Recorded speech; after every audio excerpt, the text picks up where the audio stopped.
তো আপনাদেরকে দেখালাম কিভাবে অন্ন হয়। তো আসেন এটা দেখেন, এটা হলো স্টিম।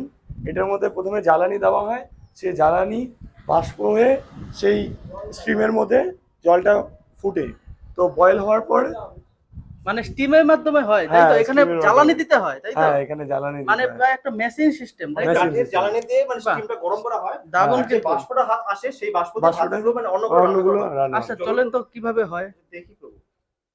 তো এটা কিন্তু মানে নাম আমরা হট্ট আজকে- ভবনের কিচেন। তো আমরা আজকে নামক ভবনের যে মানে আর এই যে এইগুলো রান্নাঘর বা kitchen room, এখান দিয়ে আসে, তাই হ্যাঁ তো? এই বাষ্পগুলো বাষ্পগুলো। এখান দিয়ে আছে, এই হচ্ছে এই সব এই আমাদের মেশিন। পুরোনো বানানো এটা। আচ্ছা বাবু, একটা কি খুলে দেখানো যাবে? হ্যাঁ অবশ্যই টোটালে দেখানো যাবে। 4টে আছে।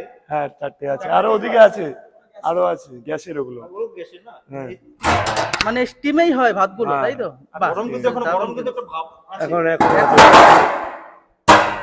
মানে দারুণ ব্যবস্থাগুলো।